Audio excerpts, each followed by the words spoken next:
Assalamualaikum dan salam sejahtera. Anda bersama saya Nur Sarah Hanazaki.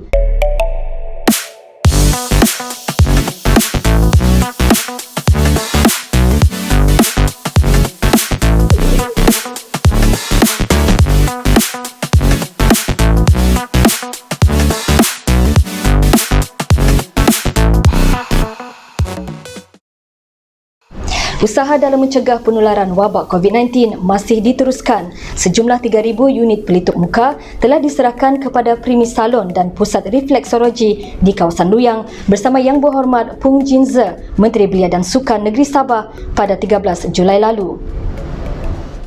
Program penyerahan pelitup muka atau face shield kepada premis salon dan pusat refleksologi dalam kawasan Luyang telah disempurnakan oleh Yang Berhormat Pung Jinze, Menteri Belia dan Sukan Sabah merangkap Ahli Dewan Undangan Negeri N16 Luyang.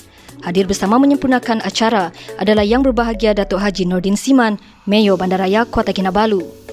Hari ini saya amat gembira bersama-sama dengan PBKK diketuai oleh Datuk Mayor Nordin Siman dan juga tim PPM saya, Saudara Chin Tau Kok, bersama-sama turun badan untuk meninjau dan juga untuk menyedarkan ini topeng muka, bukan topeng muka, itu face shield kepada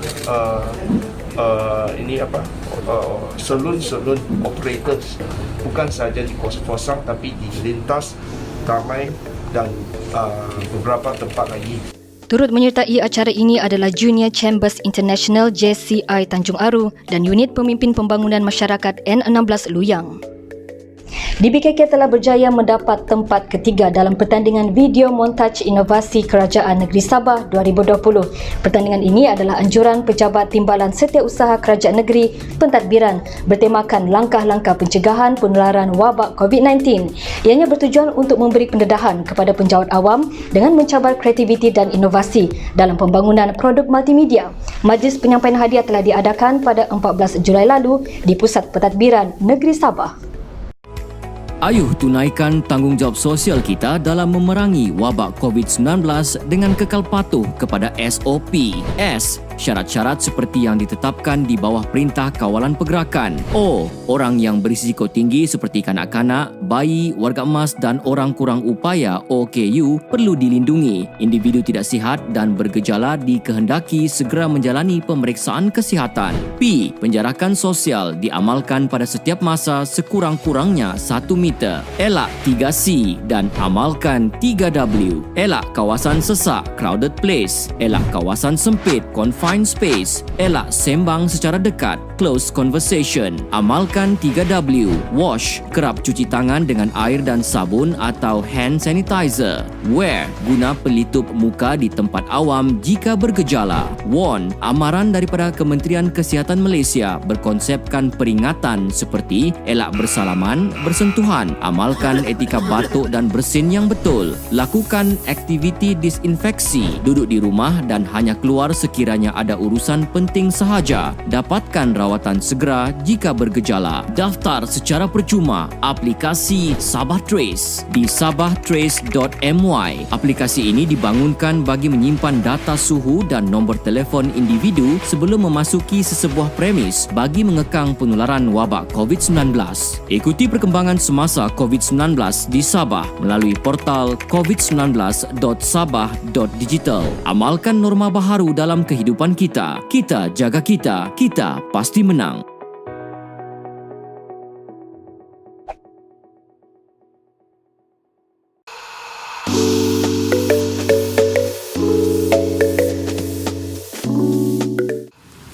Julai 2020 menyaksikan berlangsungnya Majlis Pelancaran No Gift Policy Dewan Bandaraya Kota Kinabalu 2020. Majlis disempurnakan oleh Pengarah Suruhanjaya Pencegahan Rasuah Malaysia SPRM Negeri Sabah Encik Karunaniti Anak Lelaki Y. Subia selaku tetamu kehormat dan Yang Berbahagia Datuk Haji Nordin Siman, Mayor Bandaraya Kota Kinabalu.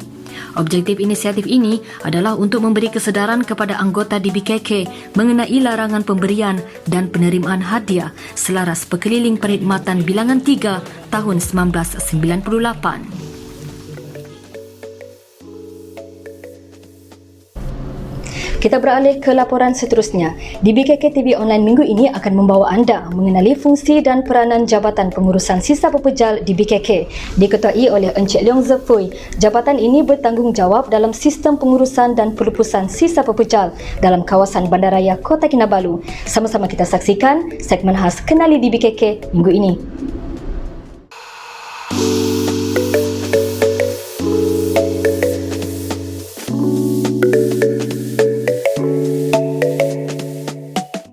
Dikenali sebagai JPSP, Jabatan Pengurusan Sisa Pepejal di BKK dianggotai seramai 645 orang anggota dan ditadbir urus melalui 3 bahagian dan 1 unit pentadbiran. Bahagian perkhidmatan pengutipan sisa pepejal adalah bahagian di bawah JPSP yang bertanggungjawab melaksanakan tugas-tugas pengutipan sisa domestik di kawasan perumahan, komersial dan industri ringan. Jabatan Pengurusan Sisa Pepejal di BKK telah ditubuhkan pada 1 bulan Oktober 2019. Fungsi utama jabatan ini adalah menyediakan sistem pengurusan sisa pepejal dan pembersihan awam yang holistik, efektif dan sistematik melalui kaedah, strategi, pelan tindakan dan perundangan. Bermula dari pusat depo di BKK, anggota-anggota lapangan bersiap sedia dengan tugas rutin mengikut jadual seperti pemeriksaan lori sebelum bergerak ke kawasan pengutipan. Pengutipan sampah di kawasan perumahan, komersial dan industri ringan dijalankan bermula pukul 5 petang hingga 6 pagi mengikut zon. Selalu kami hadapi setiap malam. Cabaran dia sampah dibuang bertaburan dan tong kehilangan roda akibat kecurian dan juga cuaca lah, berkenaan dengan cuaca hujan. Sebab kami ini bertugas tidak mengira masa, panas, hujan, tetap menjalankan tugas. Dan saya harap ini kepada penduduk-penduduk Kota Kinabalu lah, untuk sama-sama kita bekerja sama membuang sampah ke dalam tong dan bukannya diletakkan di luar tong. Ini adalah cabaran-cabaran kami setiap malam. Ya, kami kena berusaha menggunakan tenaga untuk memasukkan sampah-sampah dalam tong. Tugas-tugas penyapuan pula dilaksanakan oleh bahagian perkhidmatan pembersihan awam. Seawal 4 pagi, petugas lapangan akan mula membuat penyapuan bagi kawasan pusat bandaraya dan kawasan luar bandar. Tugas penyapuan berakhir pada pukul 5 petang. Mereka menjalankan kerja-kerja pembersihan seperti menyapu dan mengutip sampah sarap, termasuk juga membersihkan daun-daun kering. Untuk zon Pekan Ninanam ini, kita mempunyai 17 anggota lah pembersihan yang akan turun bertugas bermula seawal jam 5 subuh dan habis jam 4 petang.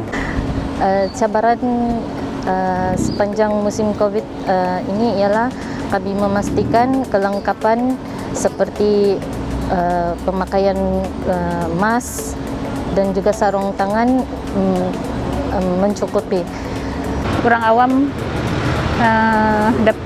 dapat bekerja sama kita semua, dan saya harap kebersihan ini akan diteruskan bersih, berjalan lancar lah semua. Apa yang kami sudah bertungkus lumus untuk buat kebersihan selama ini. Kepada orang awam, pastikan selepas kita pakai mask, kita ikat dia, kita buang di tong sampah untuk menjaga kebersihan bersama. Kami mendapati orang awam dia membuang mask merata-rata tempat, dan itu adalah sangat berbahaya kepada orang lain. Selain sisa domestik dan sampah haram pula, unit kerja khas di bawah bahagian perkhidmatan pembersihan awam akan bertindak melaksanakan kerja-kerja pembersihan dan pengutipan mengikut aduan dan penemuan di BKK dari masa ke masa. Orang awam yang ingin membuang atau melepuskan sampah selain sisa domestik, caj pengutipan akan dikenakan bagi perkhidmatan tersebut. Orang awam juga dinasihatkan supaya tidak membuang sisa-sisa bulky ataupun sisa-sisa yang besar-besar, contoh dia peti sejuk yang buruk, sofa buruk. Dan kita minta orang awam terus hubungi di BKK untuk perkhidmatan ini. Kita akan kenakan caj lah. Peranan komuniti dalam membudayakan amalan pengurusan sisa pepejal yang baik menjamin kebersihan dan kelestarian persekitaran kita. Jabatan Pengurusan Sisa Pepejal DBKK akan terus memandu misi jabatan dalam memantapkan pelaksanaan pengurusan sisa pepejal yang holistik, efektif dan sistematik. Bandaraya bersih, tanggungjawab bersama.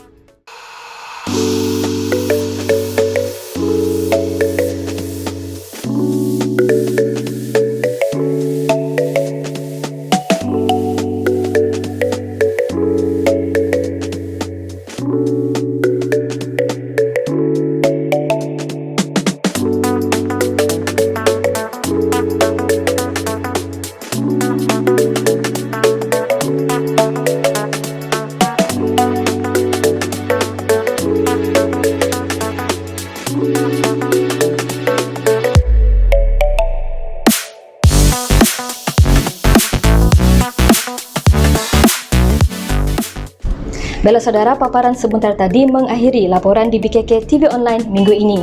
Teruskan patuhi SOP yang ditetapkan dan bersama-sama memutuskan penularan wabak COVID-19. Jaga kebersihan, jaga keluarga, jaga negara. Dengan itu saya Nur Sarahana Zaki. Assalamualaikum dan selamat berhujung minggu.